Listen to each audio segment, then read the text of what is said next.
Imagine risking everything to fight against the Nazis, not with weapons, but with a brilliant mind and a network of allies. That's exactly what Walraven van Hall, a Dutch banker, did during World War II. Known as the Banker of the Resistance, Van Hall orchestrated one of the most daring financial operations to fund the fight against Nazi occupation. And if you're ready to dive into more untold stories of bravery and resistance, make sure to subscribe and hit that notification bell. Walraven van Hall was born into privilege on February 10, 1906, in Amsterdam.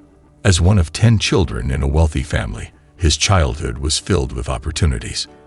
The Van Hall family was well known in banking and politics, and Wally seemed destined for a life of comfort. But life had different plans. Despite an illness that slowed down his early education, Wally bounced back, finishing school with strong results. He could have followed the family footsteps into finance, but his heart was set on adventure. The sea called to him, and he answered by joining the Merchant Navy after graduating from the Maritime Academy in 1925. Wally's time at sea took him around the world, but a serious setback came in 1929 when he was disqualified due to poor eyesight. Just like that, his dream career was over. What seemed like a tragic end was only the beginning of Wally's journey. Little did he know, his greatest adventures and his most daring acts were still ahead of him. Career and personal life. After being disqualified from the Royal Dutch Lloyd due to his eyesight, Wally van Hall set his sights on America, hoping to kickstart a career with a shipping company. But as luck would have it, he arrived just as the stock market crashed in 1929, triggering the Great Depression. With jobs drying up, Wally's dreams of a maritime career hit a dead end.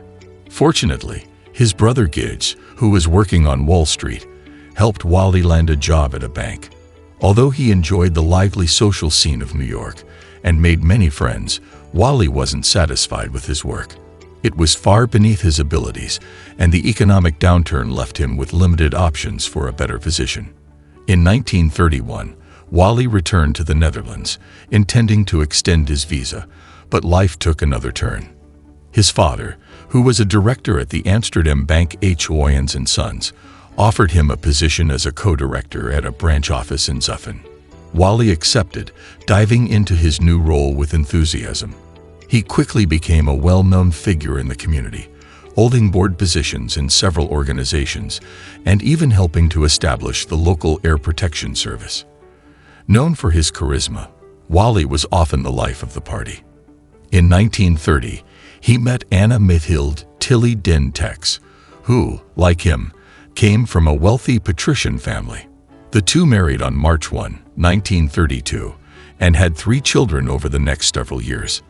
Beginning of the war. When Nazi Germany invaded the Netherlands on May 10, 1940, the quiet town of Zaandam was jolted awake at 5 in the morning by the deafening roar of passing aircraft and the crack of anti-aircraft fire. The Dutch forces, with their outdated equipment, were quickly overrun by the powerful and well-prepared German Wehrmacht. After the brutal bombing of Rotterdam on May 14, 1940, the Netherlands surrendered, and the country fell under German occupation. In the immediate aftermath, the Dutch people tried to carry on with their lives as best they could, unsure of how to respond to their new reality. Resistance was present, but it was scattered and limited to a small number of brave souls. Meanwhile, the National Socialist movement led by Anton Mussert saw a chance to gain influence. Before the invasion, the NSB had little support, but now they hoped to curry favor with the Germans by collaborating closely with the occupying forces. Many Dutch citizens, including Walraven van Hall, despised the NSB and everything it stood for. The Dutch Union. In this uncertain climate, the Netherlands Union was formed on July 24, 1940, by a group of prominent Dutch figures: Louis Eindhoven, Johannes Linforst Homan, and Jan de Quay.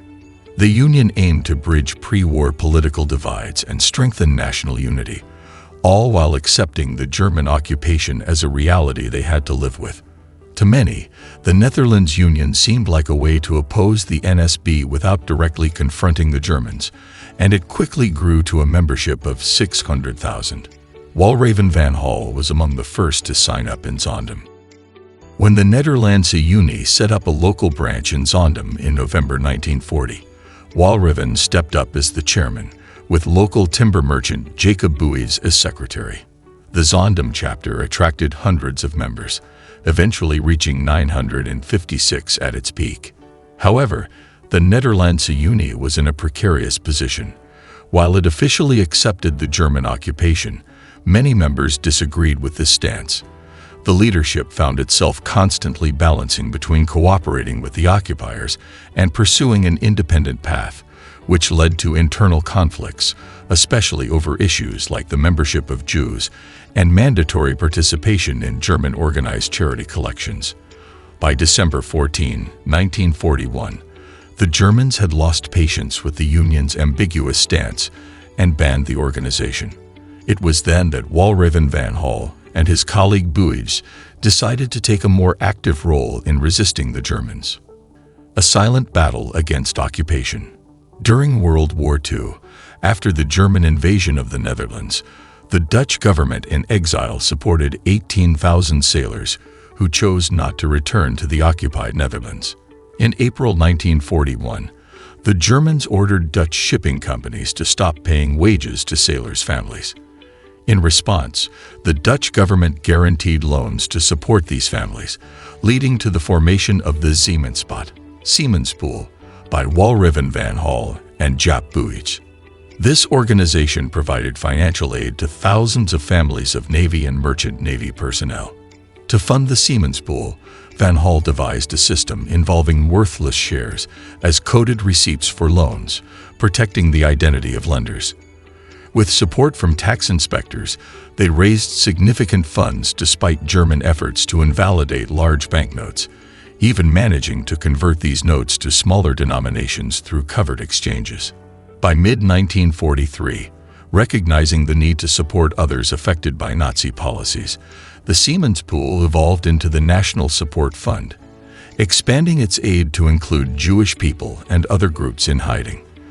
The NSF also played a key role in supporting a general railway strike in 1944 to disrupt German logistics, contributing to the broader resistance effort. Walraven van Hall was a crucial figure in coordinating Dutch resistance, earning the nickname De Olieman, the Greaser, for his ability to unite disparate resistance groups. His efforts were vital in fostering cooperation among various factions, leading to the establishment of the Binnenlandstrijdkrachten, Interior Forces, a unified resistance organization. Despite the risks, Van Hall's leadership and resourcefulness provided essential support to thousands affected by the occupation. Betrayal and arrest. On January 27, 1945, Walraven van Hall was arrested by the Germans in Amsterdam, largely due to betrayal. Johan van Loom, a young lawyer involved in the resistance, had turned traitor to secure his girlfriend's release from the Landwacht after she was arrested for her involvement with the resistance newspaper, Het Parool.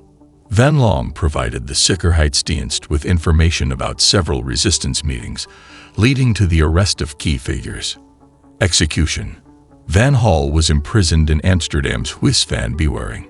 Initially, the Germans were unaware of his true identity, knowing him only as Van Tuyl. However, by February 6, they had confirmed that Van Hall and Van Tuyl were the same person. Shortly thereafter, a German soldier was killed during a raid, prompting the Germans to execute 8 resistance members in retaliation. Walraven van Hall was among those chosen. On February 12, 1945, he was executed alongside 7 other prisoners at the Jan Gizenkade in Haarlem, just 2 days after his 39th birthday. Jaap Buys, who was in a neighboring cell, recorded in his diary the moments leading up to Van Hall's death, detailing their final conversation. Van Hall was posthumously awarded the Dutch Cross of Resistance and the U.S. Medal of Freedom with Gold Palm.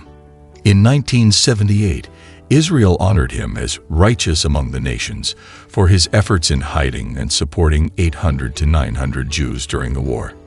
In 2010, a monument was erected near the Dutch Central Bank to commemorate his heroic deeds. If you like this video, leave the comment down below which heroic figure you want us to cover. Also make sure to like and subscribe to our channel. See you in the next video.